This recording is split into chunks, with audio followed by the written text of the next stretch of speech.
Apesar de no Evangelho de Lucas nós não encontrarmos uma ordem cronológica dos fatos, como nós vemos em Marcos, o irmão mencionou a semana passada, aparentemente esses dois blocos, o bloco que nós lemos, a porção que nós lemos na semana passada, se liga com essa porção que nós estamos lendo hoje. Semana passada nós lemos do 23 também, e uma coisa que foi enfatizada é que no versículo 23 fala, dizia a todos o Senhor, né? Se alguém quer vir após mim, negue-se a si mesmo e tome cada dia a sua cruz e siga-me. Então, o primeiro ponto, antes de ir após o Senhor, primeiro, eu tenho que ir ao Senhor. Então, ir ao Senhor e depois segui-lo como discípulo. E daí ele falou daquele que quiser salvar a sua vida, né? Vai perder.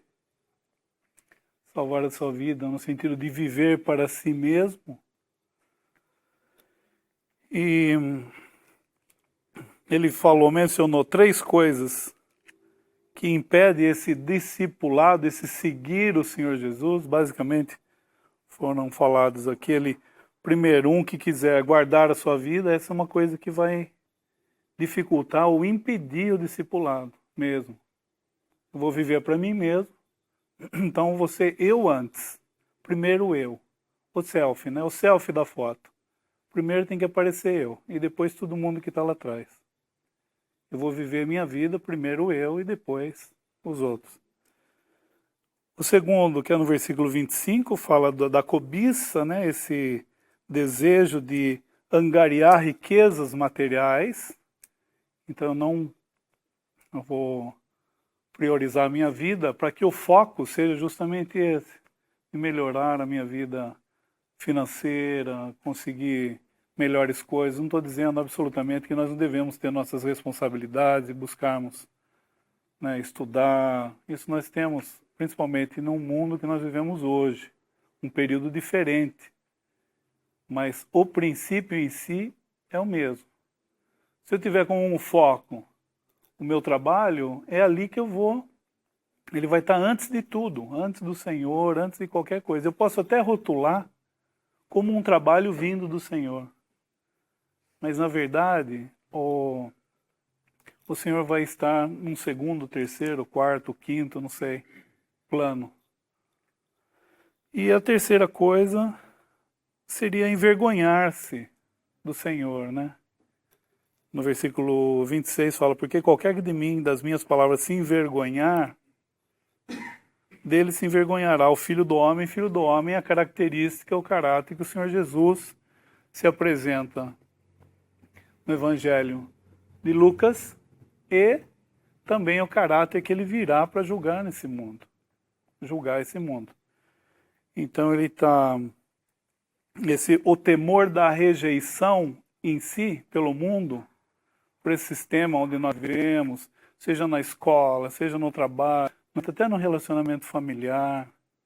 Se eu tiver esse temor da rejeição, porque nós não lemos, antes do Senhor Jesus ser glorificado, ele tinha que passar pela rejeição, né? Ele tinha que ser rejeitado, tinha que ser morto, para que depois então ele ressuscitasse ao terceiro dia.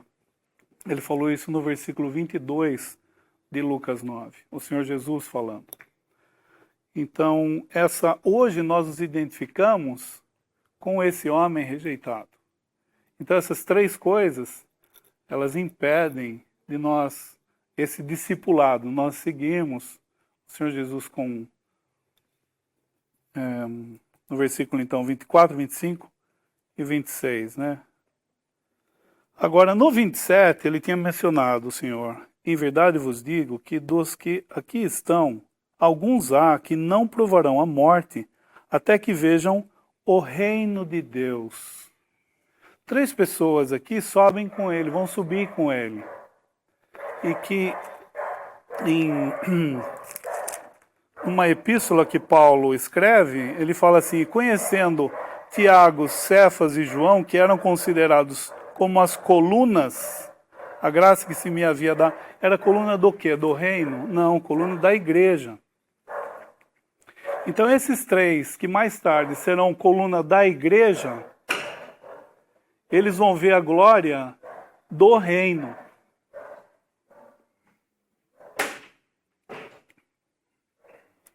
Então, de novo, versículo 27. Até que vejam o reino de Deus. Esses três, que em Gálatas foram chamados por Paulo de colunas, essas colunas vão ser futuramente colunas da igreja. Aqui ele está falando do reino, não está falando da igreja. Então, o que vai aparecer aqui, o que está sendo enfocado no versículo 28, que nós iniciamos a leitura, é a glória do reino. Vem ao final do versículo 27. Não provarão a morte até que vejam o reino de Deus.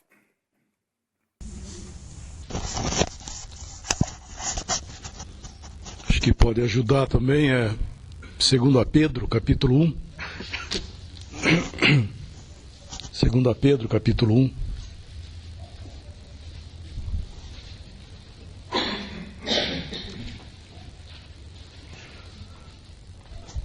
Versículos 16 em diante. Segunda Epístola de Pedro, capítulo 1, versículo 16 em diante. Porque não fizemos saber a virtude e a vinda de nosso Senhor Jesus Cristo, seguindo fábulas artificialmente compostas, mas nós mesmos vimos a sua majestade. Porquanto ele recebeu de Deus Pai honra e glória, quando na magnífica glória lhe foi dirigida a seguinte voz: Este é o meu Filho amado, em quem me tenho comprazido. E ouvimos esta voz dirigida do céu, estando nós com ele no Monte Santo. E temos muito firme a palavra dos profetas, a qual bem fazeis em estar atentos, como uma luz que alumia em lugar escuro, até que o dia esclareça e a estrela da alva apareça em vossos corações. Sabendo primeiramente isto, que nenhuma profecia da Escritura é de particular interpretação, porque a profecia nunca foi produzida por vontade de homem algum, mas os homens santos de Deus falaram inspirados pelo Espírito Santo. Este versículo 16, final do versículo, mas nós mesmos vimos a sua majestade. Versículo 18, e ouvimos esta voz dirigida do céu. Aqui ele está citando, Pedro está citando dele, de João e de Tiago, que é desses versículos que nós iniciamos aqui em Lucas, que é o versículo 28 até o 36. Ele está fazendo menção desse dia que aconteceu aí, que ele chama esse lugar de Monte Santo. E ele está dizendo aí, fazendo referência no nosso versículo de Pedro, que não fizemos saber a virtude e a vinda de nosso Senhor Jesus Cristo. Ele está mencionando a vinda do Senhor para estabelecer o reino dele aqui nesse mundo. Então, o que eles viram lá no nosso capítulo de Lucas, Pedro, João e Tiago, é justamente isso que o irmão inclusive estava falando. Eles viram o reino, né? Por isso que é dito o versículo 27, né? Se alguém lê o versículo 27 isolado, Então, o Senhor falou que alguns dos que aqui estão não passarão pela morte até que veja ver o reino. Mas faz 2000 anos já que eles morreram. Como é que eles não viram o reino? O reino nem chegou ainda. Só que daí, o versículo 28 é uma continuação, né? Cerca de 8 dias depois, daí ele se apresenta ali. E eles viram aqui, nesse fato aí, eles viram o reino. Eles viram uma figura, uma expressão da vinda do Senhor em glória. E isso ele entendendo depois, né, logicamente, daí Pedro escreve na carta dele, nós vimos a sua majestade, nós vimos a vinda do Senhor. E ele conta desse fato aqui. Então é precioso, né, as coisas que ocorreram no Evangelho, nós vemos que, ou nos Evangelhos, melhor dizendo, nós vemos que está relacionado às glórias do Senhor também, né? Seus sofrimentos e suas glórias também. E um detalhezinho mais interessante, que foram Pedro, João e Tiago. E eles seriam as testemunhas que iam dar testemunho, logicamente, desse dia aí, da vinda do Senhor. E nós vemos que no início de Atos, Tiago, né, um deles aqui, que era o Tiago, ele foi morto ao fio da espada. E logo Pedro ia morrer também. Né, no início de Atos. Bom, isso é no início de Atos. Pedro ia ser morto também. Só que daí o Senhor envia um anjo e tira ele de lá do cárcere, do lugar que ele estava preso, e as portas iam abrindo automaticamente, e ele foi saindo, seguindo o anjo, foi saindo, e dali se encontra lá na rua, e se encontrando na rua, ele pega e vai na casa de Maria, onde os irmãos estavam orando por ele, inclusive. E o Senhor libertou ele de uma forma incrível. Por quê? Porque o inimigo queria matar mais um, pelo menos, né? Por causa da prova, da testemunha que eles eram. Pedro, João e Tiago, eles eram as testemunhas oculares, como Pedro fala aqui. Nós fomos testemunhas oculares da sua majestade, porque nós vimos o reino. Só que o inimigo queria matar pelo menos 2, daí, como a palavra fala, através da boca de duas ou três testemunhas, toda a palavra fica estabelecida, né? Então o inimigo tentou matar também Pedro, mas o Senhor guardou, para que ele escrevesse na sua carta que ele viu. Isso é muito precioso de ver a fidelidade do Senhor, guardando, né, as suas testemunhas, para falar a nós que a vinda do Senhor é uma realidade. Que isso que nós estamos lendo agora no nosso capítulo de Lucas, né? Com os seus detalhes aqui, que tem um monte de várias coisas interessantes. Também João, né?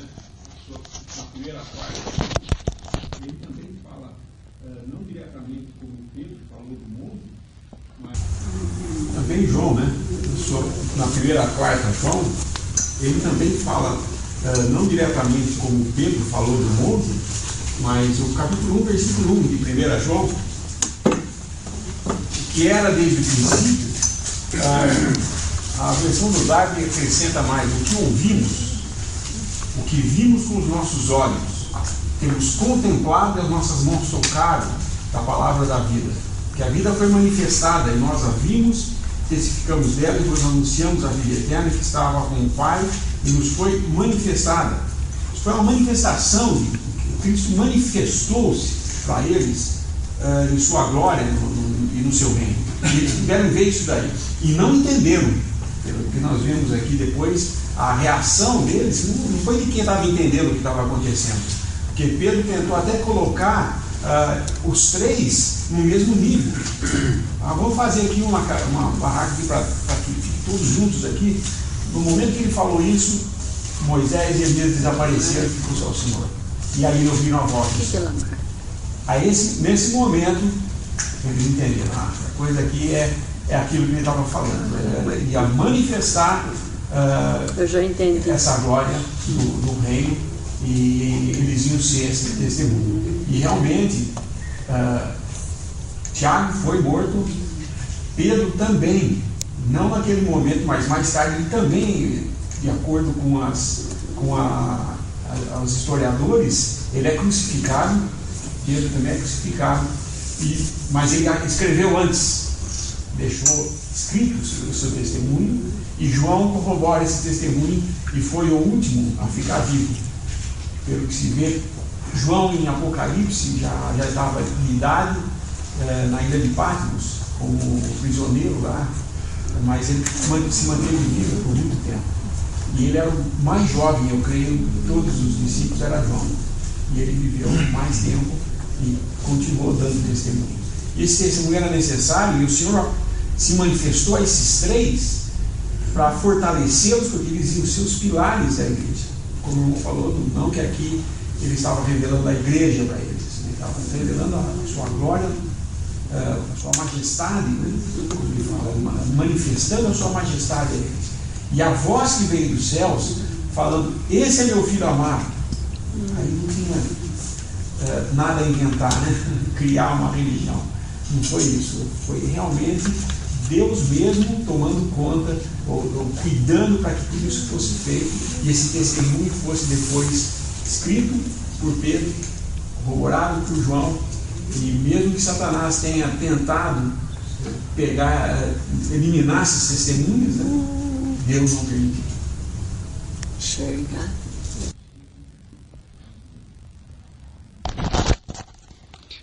E aqui eles são nosso capítulo, né? Vendo pelo lado profético, como Pedro fala lá na carta, a profecia, nós vemos pelo lado profético, nós vemos que essa manifestação do reino, né? Moisés e Elias é uma figura do cumprimento da lei e dos profetas, que terão seu pleno cumprimento em glória no reino do Senhor. E Pedro, João e Tiago, nós vemos que eles são uma figura do remanescente do povo de Israel, principalmente dos judeus, né? No caso, que eles vão entrar para gozar desse reino milenar com Cristo. Então embora depois eles entenderam, né? Depois que eles eram a igreja agora, né? Depois nas cartas, né? Mas eles foram figuras dos que vão gozar o privilégio de estar aos pés do Senhor no seu reino aqui nesse mundo. Tem algumas passagens na Bíblia que a gente poderia chamar de frestas. Esta é uma delas, quando de uma hora para outra é possível enxergar uma outra dimensão, outras coisas acontecendo em paralelo, e essa é uma delas. Eu não sei muito bem se aqui foi uma fresta para o futuro ou simplesmente para uma outra dimensão onde apareciam esses dois santos também, mas existem essas passagens, elas são de grande conforto para nós, de grande consolo. Aquela, por exemplo, em que eu acho que é Eliseu, não é? Que ora e pede a Deus que mostre, que abra os olhos do servo para ele enxergar os exércitos de anjos que tinham, e ele não estava vendo. E eram mais os que são mais os que estão conosco do que os que estão com eles, diz o profeta.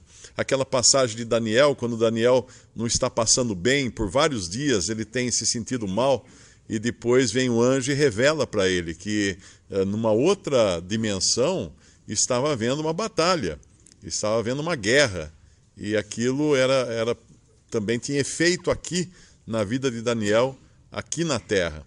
E tem outras passagens em que aparece isso, a própria revelação de Apocalipse, a revelação de João.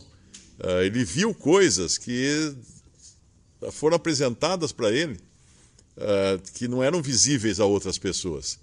E é interessante nós sabermos disso. Uma vez eu era jovem ainda, eu pilotava Paulistinha, e depois de uns 10 dias sem sol aqui em Limeira, eu me lembro de uma experiência incrível, que eu fui lá no Aeroclube, peguei o avião, o Paulistinha, saí voando, e estava tudo aquele tempo triste, cinza, vários dias sem sol na cidade, e eu voando, de repente eu vi uma frestinha assim na nuvem, eu falei, eu vou furar a nuvem. Aí eu furei a nuvem, e foi uma coisa tão maravilhosa, porque de repente eu estava num outro mundo, era um lugar com céu azul, mas azul mesmo, um sol brilhante, as nuvens embaixo de mim, brancas, e parecia um outro mundo. Então, a nossa vida aqui na Terra é como esse lugar cinzento, triste, sem luz, mas tem essas frestas, onde a gente pode enxergar aquilo que está acontecendo em outra dimensão. Por isso que quando nós somos exortados em Efésios a orar e lutar contra as potestades celestiais, né, as potestades do mal, o convite é para entrarmos em outra dimensão, no lugar onde esses anjos caídos estão, e lutarmos ali em oração. Quando nos é dito para termos ousadia para entrar além do véu, é entrarmos na própria presença de Deus, uma outra dimensão, onde nós temos acesso hoje e muitos não tinham acesso. Então, quando nós perdemos de vista esse lado além da cortina de nuvens que nós estamos acostumados a viver, nesse mundo cinzento que parece que não acontece nada, né? Não dá para ver nada, quando nós perdemos de vista que existe essa outra dimensão, nós vivemos tristes aqui também. Mas quando nós vemos passagens como essa e como essas outras que eu citei, eu acho que tem mais também, eu não me lembro agora, mas tem várias outras, não é? Isso nos dá não só um consolo muito grande, mas um temor de nós sabermos como nós estamos perto do outro lado. Quão rápida é a passagem para alguém, por exemplo, que morre aqui nessa vida, de entrar na eternidade e entrar nessa outra dimensão das coisas espirituais. Elas estão aí, elas estão muito perto de nós.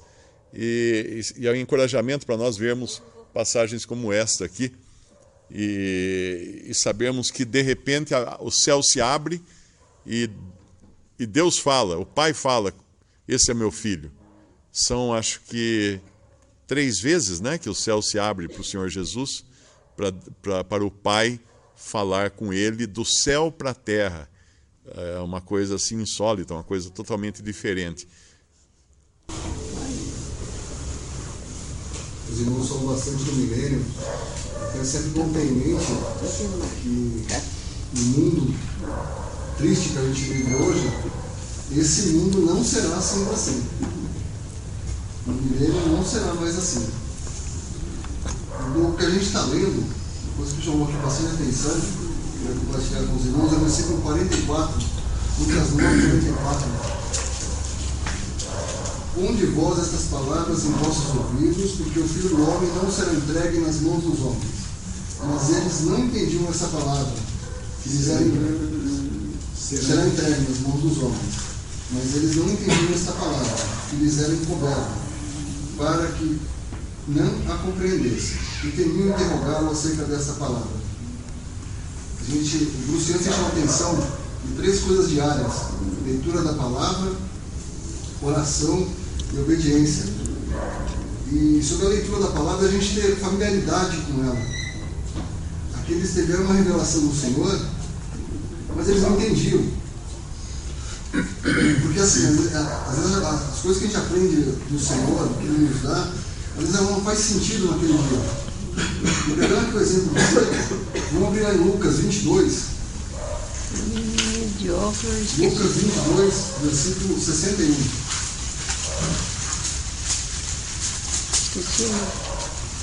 Lucas 22, 61. Depois que nós estudamos a palavra do Senhor, nós meditamos nas coisas do Senhor, e ela só vai fazer sentido muito tempo depois. E verando-se, o Senhor olhou para Pedro, e Pedro lembrou-se da palavra do Senhor, como lhe havia dito.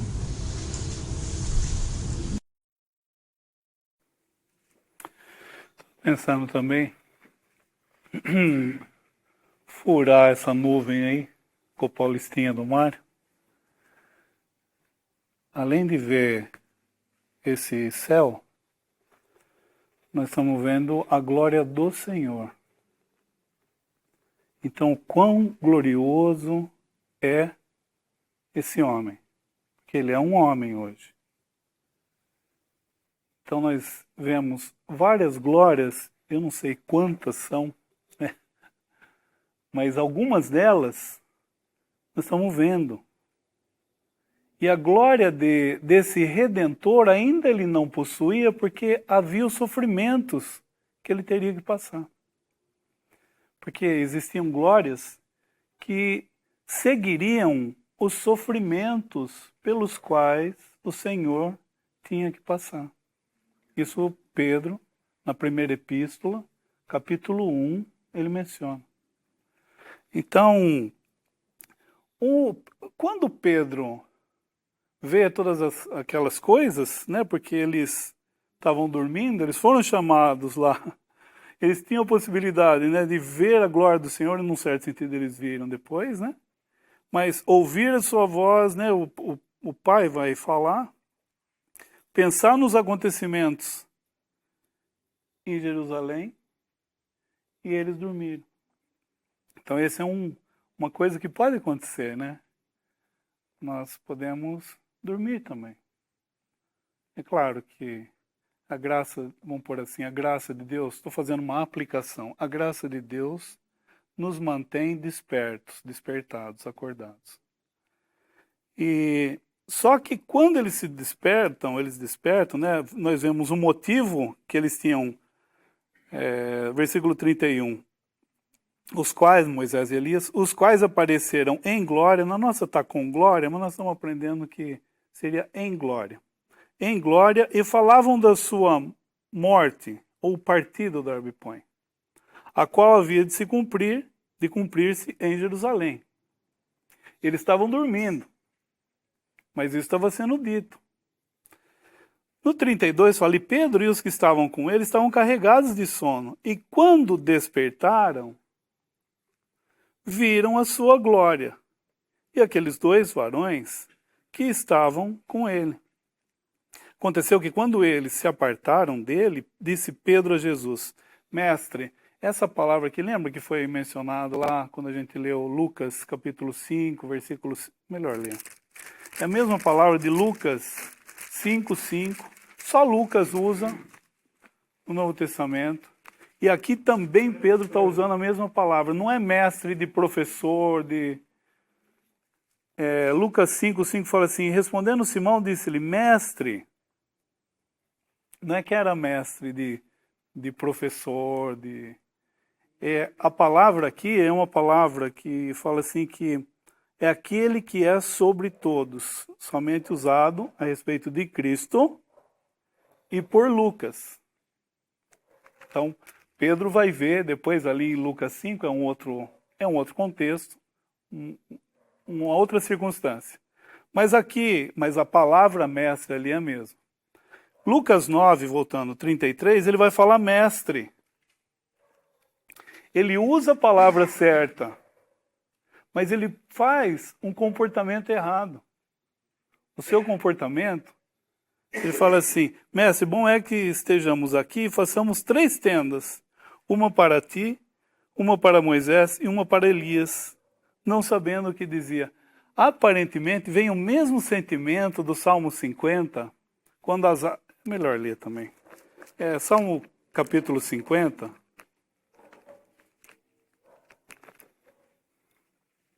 Pegar só um trechinho, né? Porque o Salmo 50 ele tem outro aspecto, ele está falando de outra coisa. Nós estamos falando em fazer uma aplicação. Deus estava falando com o seu povo, profeticamente, com o remanescente, e depois ele vai falar com o homem, porque o ímpio diz a Deus algo. Isso no Salmo 50. No versículo 16 ele vai falar isso. Mas o versículo que eu estava pensando é no 21. Essas coisas têm feito e eu me calei. Olha só. pensavas que era como tu. Tu pensavas que eu era como tu. Então a impressão que dá é que Pedro está colocando esses homens que eram importantes na economia judaica, Moisés, muito importante para um israelita. Elias, muito importante, profeta muito importante. Pedro coloca no mesmo nível. Quando Pedro coloca no mesmo nível, Deus imediatamente intervém, chamando que aquela pessoa que estava ali, e era certo o que ele estava falando, aquele homem acima de todos os homens, usando essa palavra mestre, estava certo, só que ele estava com o comportamento errado. Então Deus para, e daí ele fala, voltando lá para Lucas 9, fala assim, 35.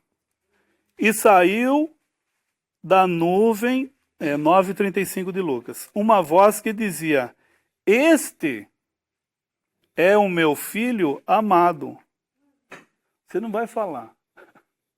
A ele ouvi. Depois de ter visto tudo isso, naquela coisa de não saber o que fazer, Pedro falou: vamos fazer 3. Espera. Vê com quem você está falando. Então, Deus se revela, a voz sai, e aqui na nossa versão, ele fala no 34, fala, os cobriu como uma sombra, dizendo ele isso, uma nuvem que os cobriu com uma sombra. Mas, quando é tratado isso aí em Mateus 17, fala no versículo 5, fala que, estando ele ainda a falar, eis que uma nuvem luminosa, não é que fez uma sombra lá, o sentido não é esse, uma nuvem luminosa. Voltando lá para 9:34. Então, uma nuvem luminosa os cobriu e entrando eles aqui, o Darby põe na versão dele, aparentemente, e na sinopse também fala, que aparentemente esse eles, o Darby entende que seria Moisés e Elias. Não que a nuvem também não tenha coberto todos os que estavam ali, mas entrando eles, temeram. Quem temeram foi os que ficaram, né? Então, daí esse 35, eu até marquei algo aqui que alguém escreveu, nunca deveria colocar o Filho de Deus no mesmo nível da lei e dos profetas. Ele nunca podia ter feito isso. E Deus vem, então, chamando de filho, intervém, fala, não, esse. Interessante, o Senhor Jesus, com toda aquela glória, ele nunca usa suas palavras para falar, peraí, não fala assim comigo, olha quem eu sou, com quem você pensa que você está falando? Eu estou falando isso reverentemente, para nós vermos outros aspectos dessa pessoa que nos atrai. Né? Nós não somos, já falamos e ouvimos muitas vezes, nós não somos empurrados a Cristo, não, você tem que fazer, você tem que... Nós somos atraídos a essa pessoa, e o que nos atrai é justamente vendo as glórias dele, pensando em 2 Coríntios 3:18, contemplando as glórias, somos transformados, coisas que nos afastam dele. Contemplando essas glórias, nós somos atraídos a ele, inclusive as glórias morais. Como um homem se comportaria em determinadas circunstâncias. Como um homem, segundo os pensamentos de Deus, agiria se a circunstância fosse essa ou aquela. Nós vemos em Cristo. E vendo essas glórias dele, nós somos atraídos a essa pessoa. Você fala assim, não é possível que esse homem, sendo quem era, mas não é possível. Né? Falando tudo isso reverentemente, longe de mim usar qualquer palavra que venha desmerecer o nome pelo qual, inclusive, nós estamos reunidos e cremos que estamos ao seu redor. Tem 3 esferas aqui que são também de encorajamento e consolo para nós, porque nós vemos a esfera ao pé do monte, onde tem um menino possesso, um pai desesperado, uma multidão buscando benefícios, ajuda.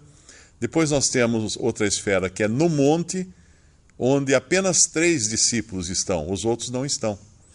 E depois nós temos uma outra esfera, que é essa gloriosa em que Cristo está aparecendo, juntamente com Moisés e Elias. E eu acredito que nós podemos desfrutar desses 3 lugares, né? Enquanto nós estamos aqui nesse mundo. Muitas vezes nós estamos ocupados com as coisas aqui em meio à multidão, os problemas, as dificuldades, como é o pé do monte dessa história aqui. Mas às vezes nós estamos no monte também, numa comunhão mais reservada com o Senhor. E embora a gente possa dormir também, como dormiram os discípulos, né? Já é um lugar mais privilegiado para estar com o Senhor, porque ele convidou os discípulos para subirem ao monte para orar, né? No versículo 28, aconteceu quase 8 dias depois dessas palavras, tomou consigo a Pedro, a João e a Tiago e subiu ao monte a orar. Então esse é o lugar que o Senhor nos leva, não estou falando de um monte físico no nosso caso, mas esse lugar de comunhão o Senhor nos leva junto com Ele. Mas existe esse outro lugar, que é além desse véu, além dessa nuvem, né, nessa fresta da nuvem, que nós temos também o privilégio de entrar. Tanto é que o cristão, quando ele entende a posição dele hoje, ele para de se ocupar com aquelas imagens de Jesus que tem nas igrejas católicas, nos crucifixos, na procissão, nos livros, nos gibis. Ele para de se ocupar com isso. Por quê? Porque nós não, ainda que o tenhamos conhecido segundo a carne, como Paulo fala em 2 Coríntios, acho que é, não mais o conhecemos desse modo. Nós não mais olhamos para Jesus na sua condição de fraco aqui nesse mundo, de servo, passando por todas aquelas dificuldades, mas nós o vemos em Hebreus, capítulo 2 de Hebreus, eu creio. Aqui é água. Ou será capítulo 2 de Hebreus, versículo 9. Esse é o privilégio que o cristão tem, de entrar nesse lugar para se ocupar com Cristo e com esse Cristo, vamos chamar assim.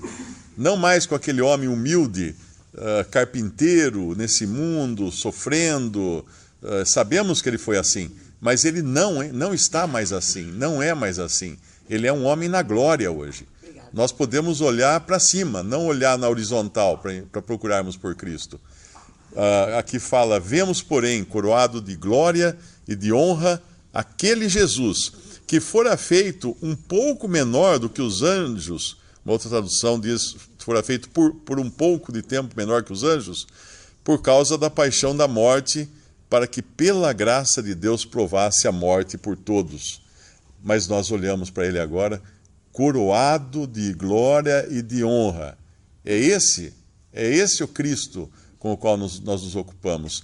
Não é no pé do monte, não é no monte, embora ali a gente suba para orar, para estar em comunhão, mas é com os olhos voltados para esse lugar onde ele está em glória. O Roberto que fez um comentário muito próprio, que a gente deve sempre se lembrar que o Senhor Jesus ele significa mais para Deus do que significa para qualquer um de nós aqui. Ele lembra que em João 17,4 fala a palavra do Senhor: eu glorifiquei-te na terra, tendo consumado a obra que me deste a fazer. Então a primeira glória do Senhor é do Pai.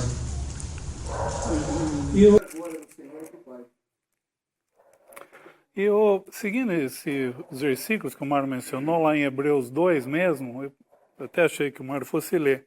Versículo 10 fala assim, 2:10 de Hebreus, porque convinha que aquele para quem são todas as coisas e mediante quem tudo existe, trazendo muitos filhos à glória, que maravilhoso, trazendo muitos filhos à glória, consagrasse pelas aflições o príncipe da salvação deles. Agora, esse 11.